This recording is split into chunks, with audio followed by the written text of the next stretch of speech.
এইভাবে আর কতদিন কাটাবো? চলো আমরা দুজন বিয়ে করে নিই। আমি তো এখন বেকার, কিভাবে তোমাকে খাওয়াবো পড়াবো বলো? আর কিছুদিন যাক, আমি একটি চাকরি করে তোমাকে আমি বিয়ে করে নেব। তুমি আর আমাকে এইভাবে কতদিন ধরে বসে রেখে বলো? অপেক্ষা তো দিন যাচ্ছে না আমার। আর এইদিকে আমার বাবা মা আমার জন্য বিয়ের পাত্র খুঁজতে লেগেছে। এইভাবে থাকলে তো আর হবে না। আর তুমি চাকরিটা তো পাচ্ছ না। না না, আর কিছুদিন ধৈর্য ধরো, এভাবে দেখবে আমাদের ঠিক চাকরি হয়ে যাবে। আর একদিন আমরা দুজন বিয়ে করে সুখে সংসার করব।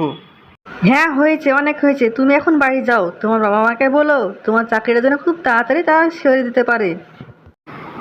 ঠিক আছে, আমি বাড়ি গেলাম, আর কিছুদিন অপেক্ষা করো, আমরা চাকরি পেয়ে গেলে বিয়ে করে নেব।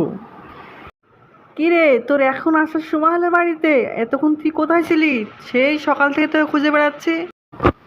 না মানে মা, আমি একটু বাইরে গেছিলাম একটু কাজের জন্য, আসতে অনেক লেট হয়ে গেল।